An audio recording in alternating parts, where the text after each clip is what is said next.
BookTube, it's Peg. Welcome back to the History Shelf. Today we have a small or smallish book haul from a University of Chicago Press 50% off sale that recently took advantage of.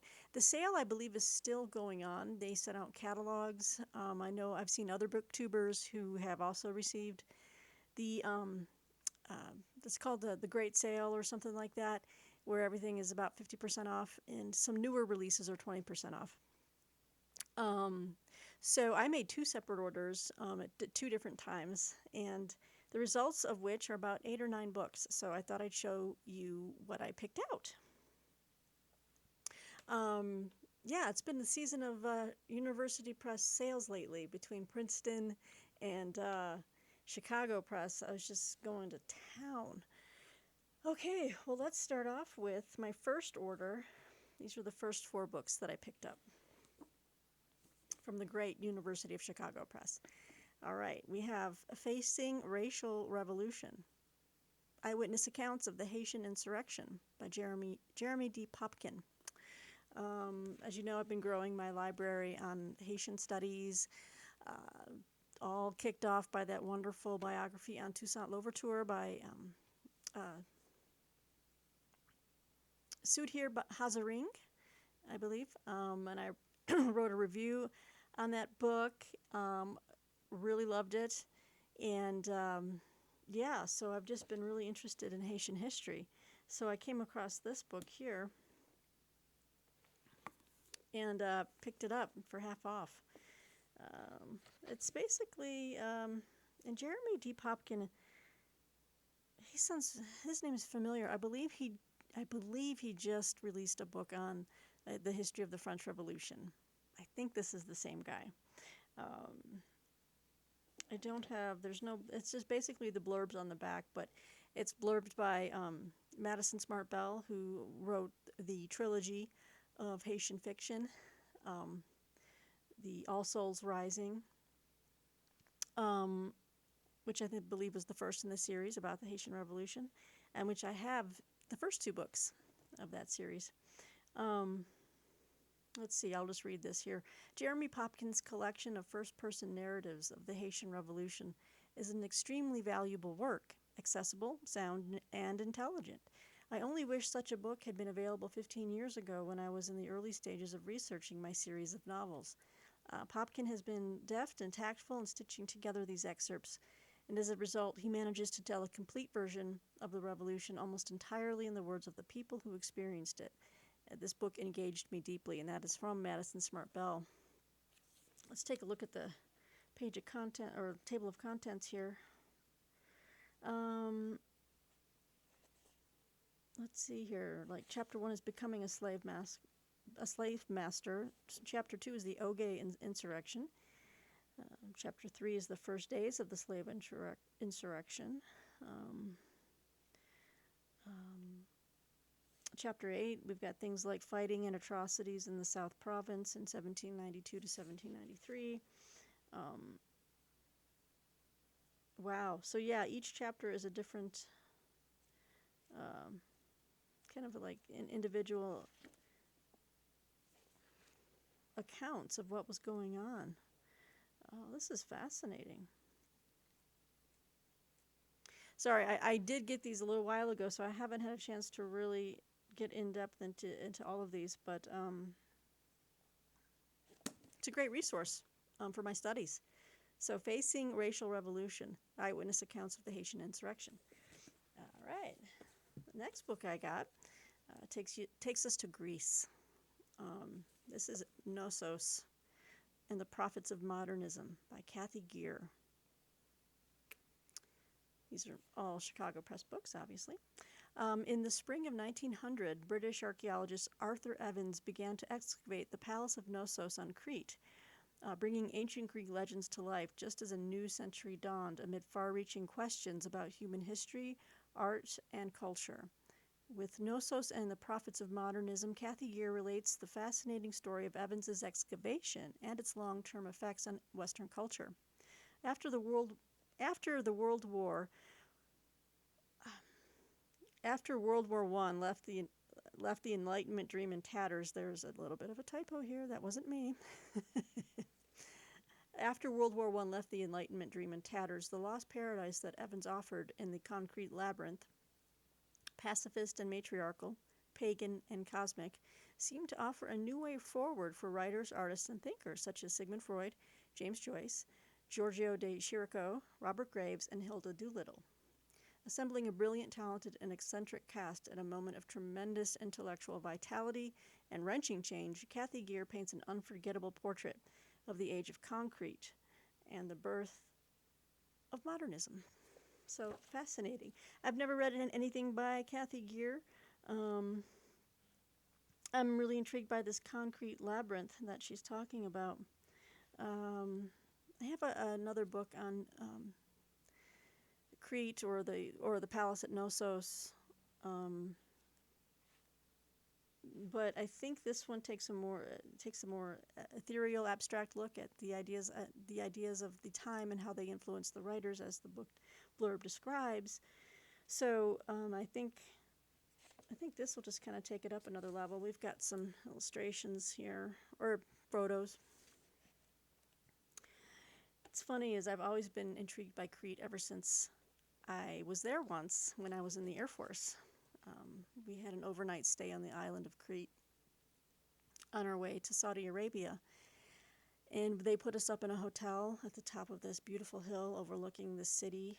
And just the beautiful Mediterranean, and the sun was setting, and people were drinking the Greek, ouzo or something like that, and dancing at the end and smashing plates. They just brought out boxes of cheap plates, and people were celebrating at the end of dinner and after drinking all these shots of ouzo or whatever, and just smashing plates on the ground and dancing in the showers. They wanted me to dance with them.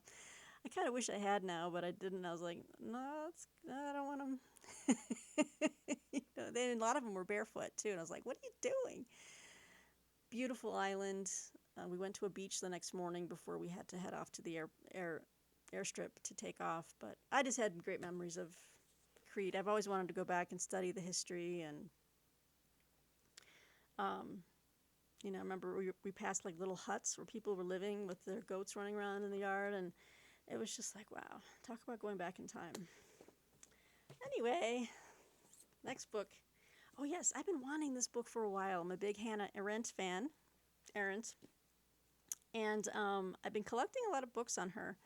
And I believe I'm going to be doing, hopefully this year, once we get settled into a new house. A friend of mine on YouTube, but also who comments, but also on Instagram, Stephanie, wants to do a read-along with me on anything by Hannah Arendt, or even the biography on her. This book, after I saw the movie Hannah Arendt and her falling out with one of her very good friends after her her pieces came out in the New Yorker about Eichmann in Jerusalem, it caused a firestorm, obviously, of controversy, where it was hinted that she was, or where they said that she was hinting that in certain places in her reportage, that Jewish leaders in the villages or the elders were complicit in cooperating with the Nazis. So that caused a huge furor, and she fell out with one of her very close friends. And I believe it might be detailed in this book, but anyway, this is the correspondence of Hannah Arendt and Gershom Scholem. I've been wanting this for a long time, but the price has been way too steep. So when this was half off, I said, yeah, this is the time. Nice hardcover. And this is edited by Marie Louise Knott and translated by Anthony David. Let me just read you a brief snippet. Few people thought as deeply or incisively about Germany, Jewish identity, and the Holocaust as Hannah Arendt and Gershom Scholem. As this landmark volume reveals, much of that thinking was developed in dialogue through more than 2 decades of correspondence. Arendt and Scholem met in 1932 in Berlin and quickly bonded over their mutual admiration for and friendship with Walter Benjamin. They began exchanging letters in 1939, and their lively correspondence continued until 1963, when Schollem's vehement disagreement with Arendt's Eichmann in Jerusalem led to a rupture that would last until Arendt's death a dozen years later. The years of their friendship, however, yielded a remarkably rich bounty of letters. Together they try in their correspondence to come to terms with being both German and Jewish, the place and legacy of Germany before and after the Holocaust, the question of what it means to be Jewish in a post-Holocaust world, and more. Walter Benjamin is a constant presence, as his life and tragic death are emblematic of the very questions that preoccupied the pair. Like any collection of letters, however, the book also has its share of lighter moments, accounts of travels, gossipy dinner parties. That's what I love that stuff. And the quotidian details that make up life, even in the shadow of war and loss. So, finally was able to pick this up. Can't beat a half-off sale. Thank you, University of Chicago Press. All right. Ooh. Oh, this goes with another book that okay. So this book's going to lead into one of the books I purchased on the second order. Where are you? Okay. So this was probably the most expensive book, even with the half off. I think I paid maybe $20 for this, 15 or 20. But if we have any Alexander von Humboldt fans out there, this is a really nice edition to have. So a nice hardcover edition of Political Essay on the Island of Cuba, a critical edition. Sorry for the glare. By Alexander von Humboldt, edited by Vera Kudzinski and Otmar Et. It's a nice, hefty hardcover here. It even has fold-out maps and charts. Like this one folds out. Oh, it folds way out. Hang on. Wow. Woo, look at that. Oh, this is very beautiful. Okay, so let me give you a little rundown on what this one is. The research Alexander von Humboldt amassed during his 5-year trek through the Americas at the turn of the 18th to the 19th century proved foundational to the fields of botany, geography, and geology. But his visit to Cuba during this time yielded observations that extended far beyond the natural world. Political Essay on the Island of Cuba is a physical and cultural study of the island nation.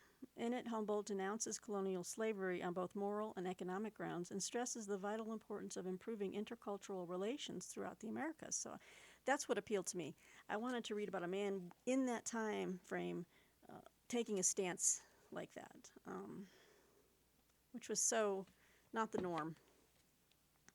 Humboldt's most controversial book, Political Essay on the Island of Cuba, was banned, censored, and willfully mistranslated to suppress Humboldt's strong anti-slavery sentiments.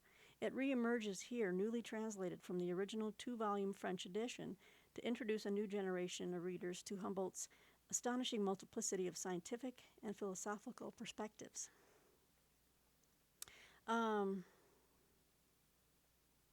The result here is a work on Cuba of historical import that will attract historians of science as well as cultural historians, political scientists, and literary scholars.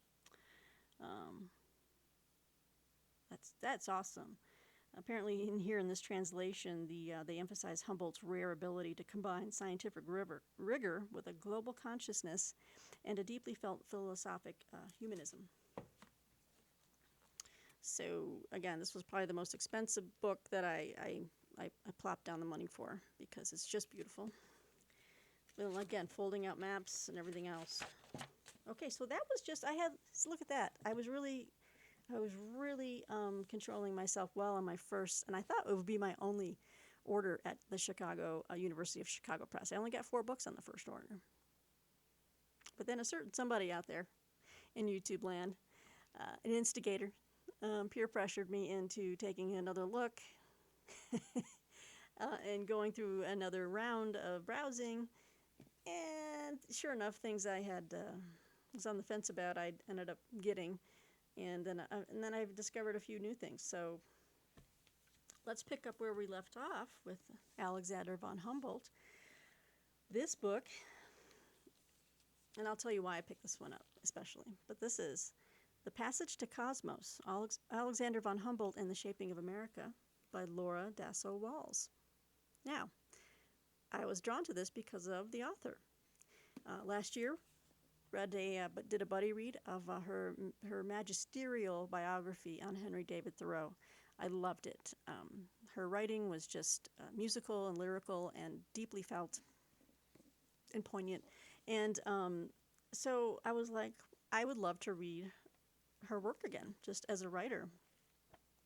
So when I saw this other book penned by von Humboldt, and then this one has a nice little biographical kind of analysis of von Humboldt on America, on the shaping of America, I was like, yes, please.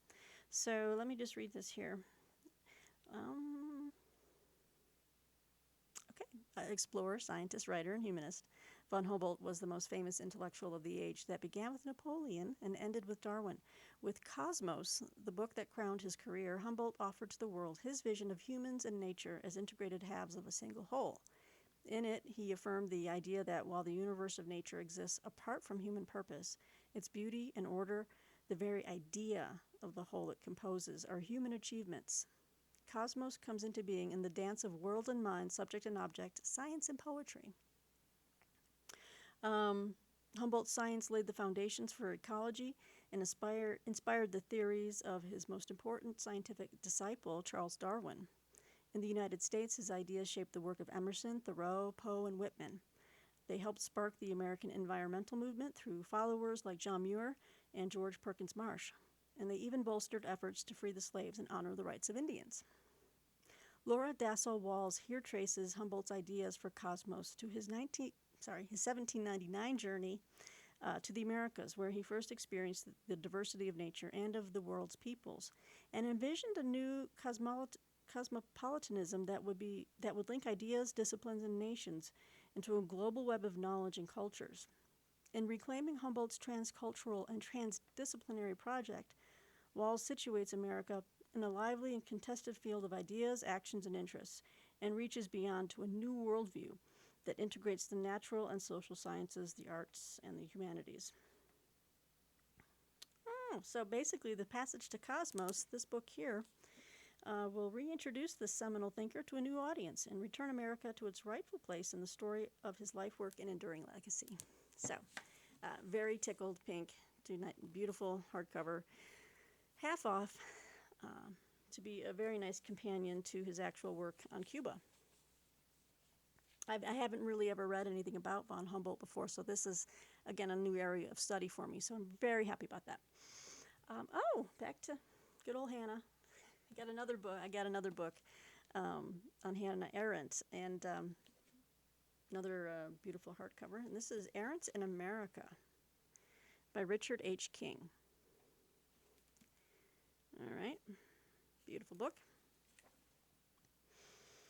German-Jewish political philosopher Hannah Arendt fled from the Nazis to New York in 1941, and during the next 30 years in America, she wrote her best-known and most influential works, such as The Human Condition, The Origins of Totalitarianism, and On Revolution. Yet, despite the fact that a substantial portion of her oeuvre was written in America, not Europe, no one has directly considered the influence of America on her thought until now. In Arendt and America, historian Richard H. King argues that while all of Arendt's work was haunted by her experience of totalitarianism, it was only in her adopted homeland that she was able to formulate the idea of the modern republic as an alternative to totalitarian rule. All right, let's see here. Situating Arendt within the context of U.S. intellectual, political, and social history, King reveals how Arendt developed a fascination with the political thought of the Founding Fathers. King also recreates her intellectual exchanges with American friends and colleagues such as Dwight MacDonald and Mary McCarthy, and shows how her lively correspondence with sociologist David Reisman helped her understand modern American culture and society. This is interesting. In the last section of Arendt in America, King sets out the context in which the Eichmann controversy took place and follows the debate about the banality of evil that has continued ever since. As King shows, Arendt's work, regardless of focus, was shaped by post-war American thought, culture, and politics, including the civil rights movement and the Cold War. So I thought this would be a fantastic addition to my growing Arendt library.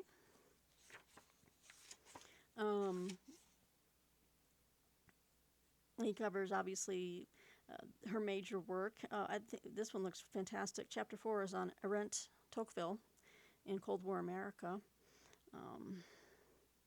And of course, she has a section on the Eichmann case. But yeah, I'd like to see exactly where he makes the case that America, kind of influenced her thinking, and how. So another great Chicago Press book, you guys. Geez, they just keep churning out fantastically heady material. All right, pigeons are out there making a racket. Oh, and this was like the second most expensive book, but I had to have it because I really do want to understand this topic a little bit more.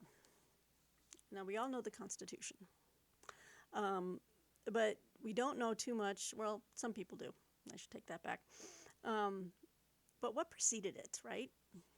Well, it was the Articles of Confederation, and they didn't work. And some people still think that they should have worked, and they were the better choice of the two. So I kind of wanted to dip my toes in that ongoing discussion and debate, but I needed to educate myself first on this. So I picked up We Have Not a Government, The Articles of Confederation and the Road to the Constitution by George William Van Cleve. I haven't been telling you what years these books came out. I apologize. This one came out in 2017, so it's a relatively new release. Okay. We're doing pretty good here. I've got 2 more books to show you. I'll just read you a quick synopsis here. I'll try to summarize. In 1783, as the Revolutionary War came to a close, Alexander Hamilton resigned in disgust from the Continental Congress after it refused to consider a fundamental reform of the Articles of Confederation. Just 4 years later, that same government collapsed, and Congress grudgingly agreed to support the Philadelphia Constitutional Convention, which altered the Articles beyond recognition. What occurred during this remarkably brief interval to cause the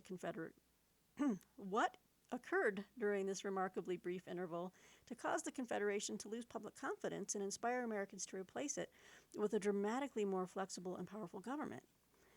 We Have Not a Government is the story of this contentious moment in American history.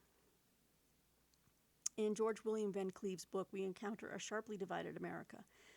The Confederation faced massive war debts with virtually no authority to compel the states to pay them. It experienced punishing trade restrictions and strong resistance to territorial expansion from powerful European governments. Bitter sectional divisions that deadlocked the Continental Congress arose from exploding Western settlement. And a deep, long-lasting recession led to sharp controversies and social unrest across the country amid roiling debates over greatly increased taxes, debt relief, and paper money. Van Cleve shows how these remarkable stresses transformed the Confederation into a stalemate government and eventually led states, sections, and interest groups to look beyond their conflicts and advocate for a union powerful enough to govern a continental empire. So, this is going to be a fantastic read. I would like to know in more detail exactly what the Articles of Confederation said, how they divided the powers between federal and state.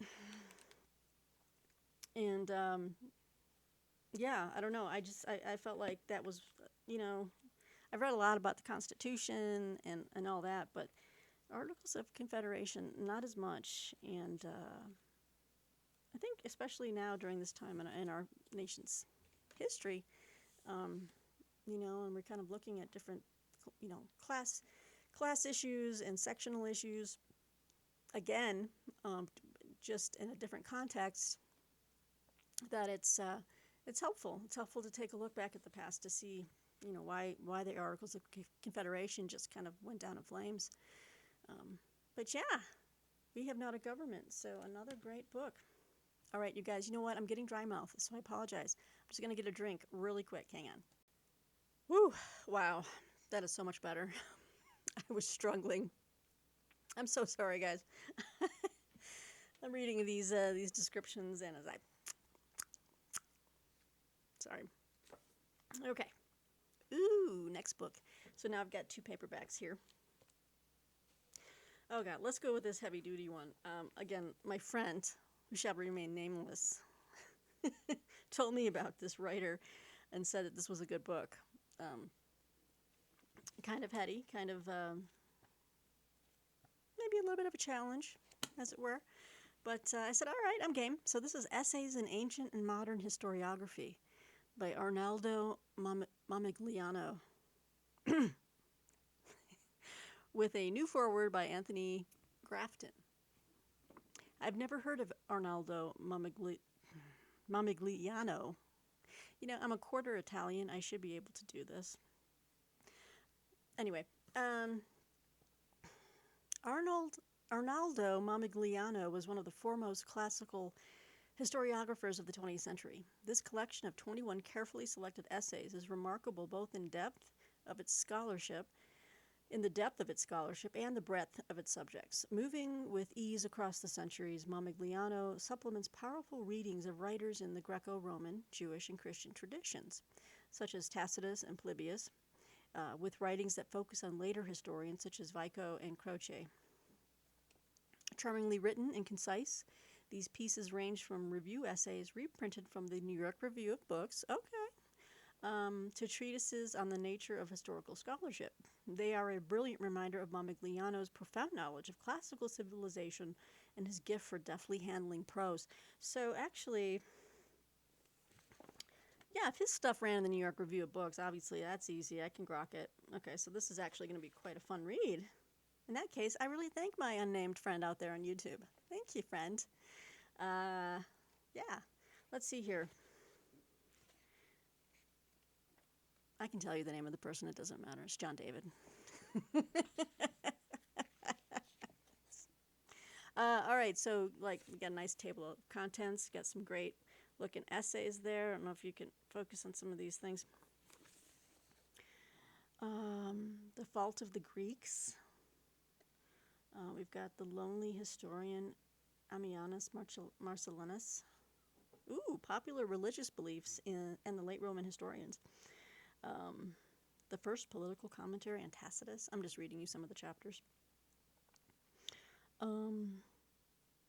Did Fabius Pictor lie? Fabulous. So yeah, I got it for a song at this 50% off University of Chicago press sale, which is going on until June 22nd. I said that up before, but let me know if you guys need more information. I have a code you could use. Okay, just let me know. Because it's, they're not, it's not on the web. I love you, University of Chicago Press. Maybe I shouldn't have said that. But hey, you know what? More people come to your site and more books you sell. That's all I'm saying. So final book, guys. Oh, good. I'm going to make a video in under 30 minutes. That's amazing. I've been making some long ones lately. That's just how I roll. Okay, so the last one is Arthur Koestler. We've got Dialogue with Death, the Journal of a Prisoner. I'm sorry, I'm trying to read it off the screen in front of me. The Journal of a Prisoner of the Fascists in the Spanish Civil War. With a new introduction by, Louis Menand. Louis Menand wrote The Metaphysical Club. And he also has a brand new book coming out, I think, on Cold War. The Cold War in America or something, I think. I just recently saw it when I was looking at Metaphysical Club, and I saw, what new works does Louis Menand have coming out? Anyway, so he's a great writer as well. This book, let's talk about it. In 1937, during the Spanish Civil War, Arthur Koestler, a German exile writing for a British newspaper, was arrested by nationalist forces in Malaga. He was then sentenced to execution and spent every day awaiting death, only to be released 3 months later under pressure from the British government. Out of this experience, Koestler wrote Darkness at Noon, and we all are aware of that book, his most acclaimed work in the United States about a man arrested and executed in a communist prison. Dialogue with Death is Koestler's riveting account of the fall of Malaga to rebel forces, his surreal arrest, and his 3 months facing death from a prison cell. Despite the harrowing circumstances, Koestler manages to convey the stress of uncertainty, fear, and deprivation of human contact with the keen eye of a reporter. Yeah, and I had never heard of Dialogue with Death. You know, I've heard of Darkness at Noon, so this was a very fascinating, thrilling find. Another one that John David also pointed out to me. So thank you. Got another book. It's like this mutually, the cycle that we encourage each other to buy more books, and I introduce him to new things, and he introduces me to new things. And I'm finding that that happens with a lot of you out there. You guys are turning me on to new books in your comments or your other, social media things that I follow, and you guys send me messages. You've opened up a world of new books that I have you to thank. And my back is not thanking you, because lately I've been packing books and moving books into storage, because we have so many books in this house and we want to sell it, this townhome, that I have to declutter. I mean, just for showing purposes. And I went to the chiropractor today, a little aside. And yeah, my L5 and my sacrum and my lower back were just jacked. So I'm going back again on Thursday. So, I keep getting more books, and now it could be the death of me. I'm hoping not. But anyway, I was really excited to get this. I do have Darkness at Noon, so this would be a really good, although these would be 2 heavy reads back to back, so I think I might have to space them out. But anyway, guys, whoa, see, I'm trying to do the pyramid. Can't do it. I'm just going to hold up the stack. That is my University of Chicago Press sale haul. Again, a wonderful sale, and I am so thrilled. Did I knock something off? Okay, the screen's looking wonky. Let me know what you think of these books, guys. And again, sales going on, I believe, through June 22nd, while supplies last. Again, it is strictly for the books in that catalog. So I'm trying to think of how you can. Hey, you know what? If you have access to the catalog, great. If not, talk to me. Maybe I can help you out. Anyhow, I will wrap up this video. It's a little bit over 32 minutes. No big deal. Have a good one out there, you guys. Until next time on the History Shelf, have a fabulous... Let me take a drink. I am starting to slur again. Until next time, guys. Have a good day. We'll talk to you soon.